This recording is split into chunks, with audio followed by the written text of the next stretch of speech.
Hello बच्चों, आज मैं फिर आपका बहुत बहुत स्वागत कर रहा हूँ माइंड ब्लोइंग क्लासेस में। ठीक है, आज हम पढ़ेंगे भूगोल।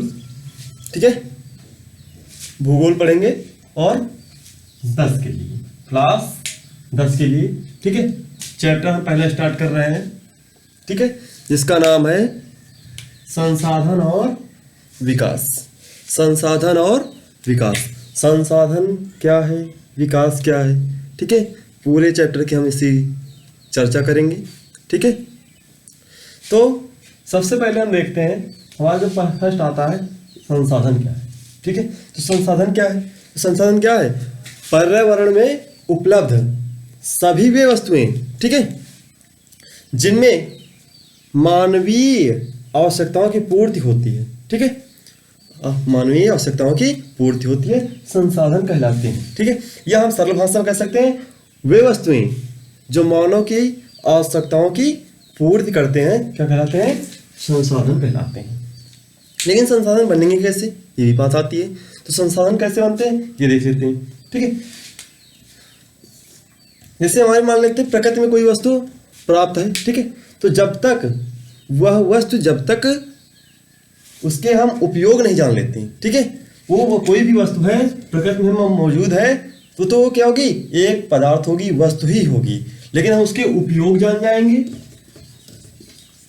तो उपयोग जान जाएंगे तो हमारी क्या बन जाएगी? संसाधन बन जाती है। ठीक है, क्या बन जाती है? संसाधन बन जाती है।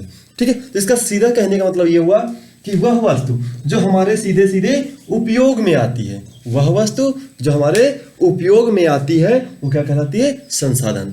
ठीक है, तो इसी पे चर्चा करते हैं आज पूरी। ठीक है, ये कैसे बांटा गया है, ठीक है, इसके कैसे पार्ट होंगे। ठीक है, तो ये संसाधन मुख्यतः 2 प्रकार में बांटा गया है। एक होता है प्राकृतिक, दूसरा होता है मानवीय, मतलब कृत्रिम। ठीक है, इसे कृत्रिम कह सकते हैं।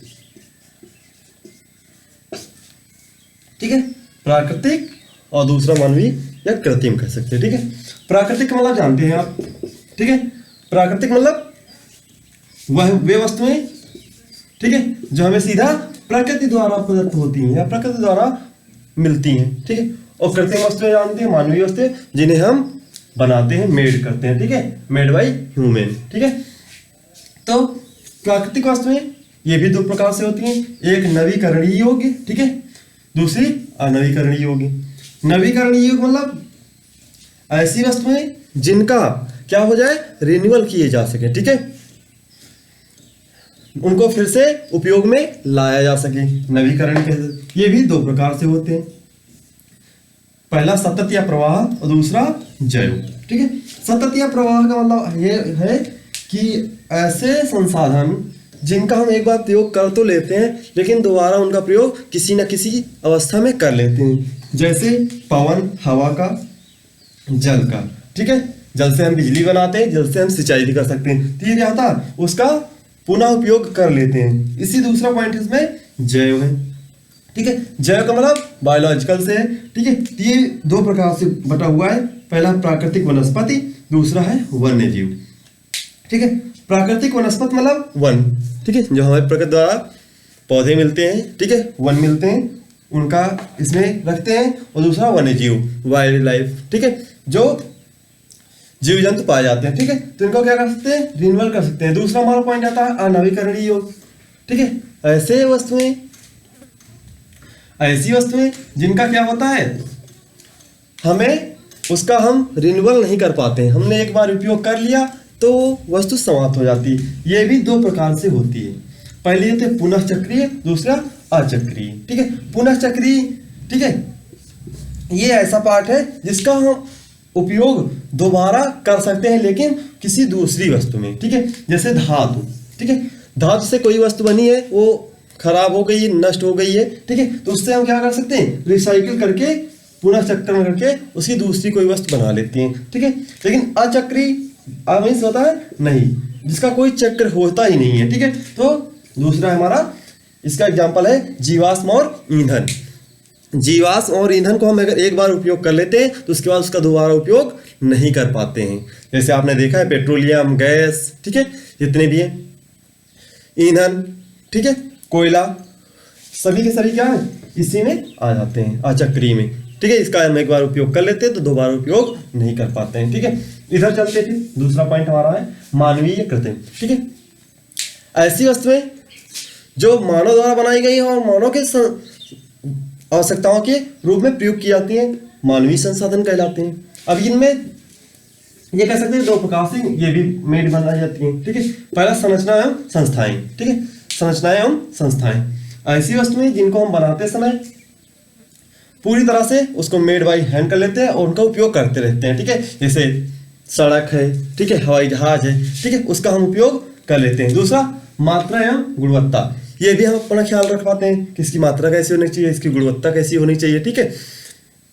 क्वांटिटी एंड क्वालिटी कैसी होनी चाहिए, ठीक है। ये हमारा रहा संसाधन का पार्ट, ठीक है। तो ये डिवाइड, अब इसी में पूरा हम लोग पढ़ेंगे इसके आगे थोड़ा सा, ठीक है, देखते हैं।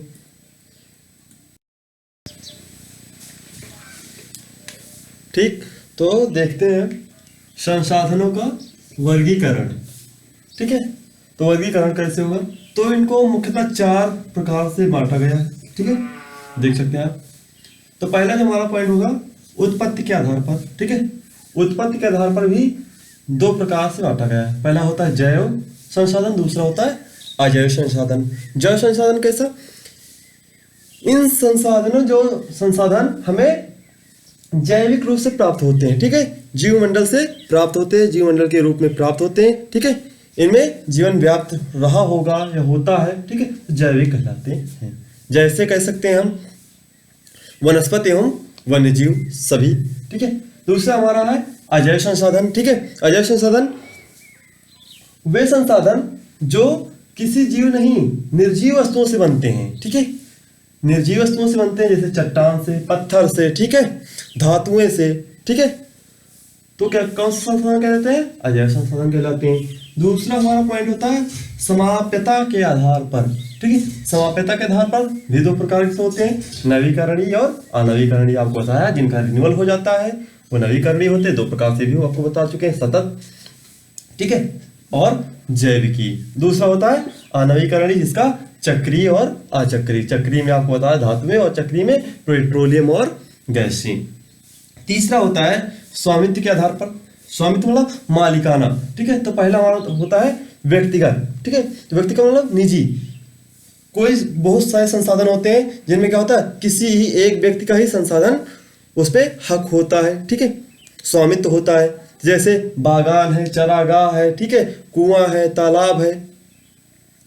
उसका दूसरा हमारा होता है सामुदायिक। सामुदायिक मतलब समूह में, जब समूह में लोगों को क्या होता है उनका संसाधन रूप में प्रयोग किया जाता है। जैसे आप कह सकते हैं गांव की चारण भूमि है, तालाब है, ठीक है, शमशान भूमि हो गई, ठीक है, सार्वजनिक पार्क हो गए, पिकनिक स्पॉट हो गए, तो सभी क्या हो जाते हैं सामुदायिक हो जाते हैं। तीसरा हमारा जो संसाधन आता है स्वामित्व के आधार पर राष्ट्रीय।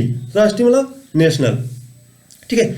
ऐसे तकनीकी स्तर पर भी देश में पाए जाने वाले जो संसाधन होते हैं वो राष्ट्र के अंतर्गत आते हैं, ठीक है, जिन पे उस राष्ट्र का ही अधिकार होता है। जैसे खनिज संसाधन जितने भी होते हैं, ठीक है, खनिज संसाधन जितने भी होते हैं, ठीक है, पेट्रोलियम होते हैं जितने भी, ठीक है, वन्यजीव और जल तथा राजनीतिक सीमा सभी इसमें आ जाते हैं, राष्ट्रीय के अंतर्गत आ जाते हैं, ठीक है। उसके बाद चौथा पॉइंट इसी के अंदर आता है अंतरराष्ट्रीय संसाधन। अंतरराष्ट्रीय संसाधन कैसे हो जाते हैं, इन संसाधनों का जहां पे जिस देश में पाया जाता है उसके अंतर्गत अंतरराष्ट्रीय सीमा निर्धारित की जाती है। जैसे हम देखते हैं कभी कभी होता है कोई खनिज गैस है, ठीक है, या धातु है, समुद्र में मिल गई। कहां पे, समुद्र में मिल गई। अब समुद्र में मिल गई तो समुद्र में फिर है तो हक किसका होगा, तो उसके लिए एक पैमाना मापा गया है कि जो समुद्र तट होगा, ठीक है, जो भी समुद्र तट के किनारे जो देश होगा वहां से उसके, ठीक है, वहां से उसके 200 किलोमीटर की दूरी तक, ठीक है, 200 किलोमीटर की दूरी तक उसका अधिकार होगा, ठीक है। कहां तक, उस तट से 200 किलोमीटर की दूरी तक समुद्र में उसका अधिकार होगा। ठीक है, अगर इस बीच में कोई भी वस्तु खनिज निकलती है तो अंतरराष्ट्रीय कोर्ट उसे उस देश को सौंपेगा जहां पर उसकी तट सीमा लगी हुई है। ठीक है, इसके बाद विकास के आधार पर भी 4 प्रकार में बांटा गया है। पहला संभावी, मतलब संभावी मतलब आप समझ सकते हैं संभावित, जो मतलब होने वाला हो, वे संसाधन जो किसी प्रदेश में उपस्थित होते हैं पर उनका विकास उचित रूप से नहीं हो पा रहा है। ठीक है, जैसे सौर ऊर्जा है, ठीक है, पवन ऊर्जा है, इनका उपयोग संभावनाएं बन रही है। ठीक है, दूसरा पॉइंट हमारा विकसित, ऐसे संसाधन, विकसित का मतलब ही समझ में आ रहा है कि जो पूरी तरह से चल रहा है, विकसित हो चुका है, तो ऐसे संसाधन जो पूरी तरह से विकसित है, स्वचालित है, चल रहे हैं। ठीक है, विकसित संसाधन कहते हैं। तीसरा हमारा है भंडार। भंडार मतलब स्टॉक, समझ रहे हैं आप। स्टॉक का मतलब पर्यावरण में उपलब्ध पदार्थ जो मानव की आवश्यकताओं की पूर्ति कर सकते हैं परंतु उनका उपयोग अभी हो नहीं रहा है, जितना होना चाहिए हो नहीं रहा, तो भंडार है। ठीक है, फिर चौथा पॉइंट हमारा है संचित कोष।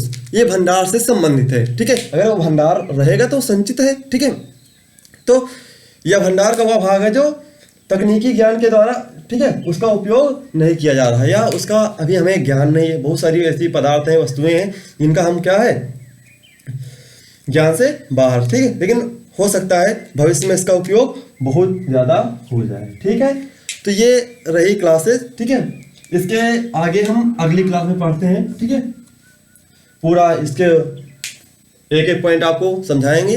ठीक है, तो इसको आप चाहे तो नोट कर सकते हैं थोड़ा बहुत, नहीं तो हम इसकी भी पीडीएफ आपको प्रोवाइड कर देंगे। ठीक है, तो आप इसे नोट्स बना लीजिएगा। ठीक है, बहुत बहुत धन्यवाद। पढ़ते रहिए और लगन से।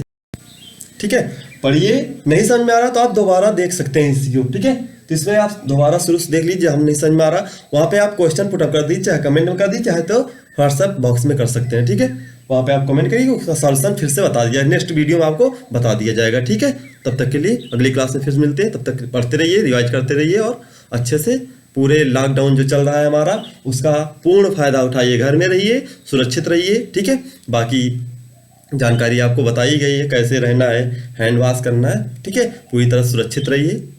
ओके, धन्यवाद।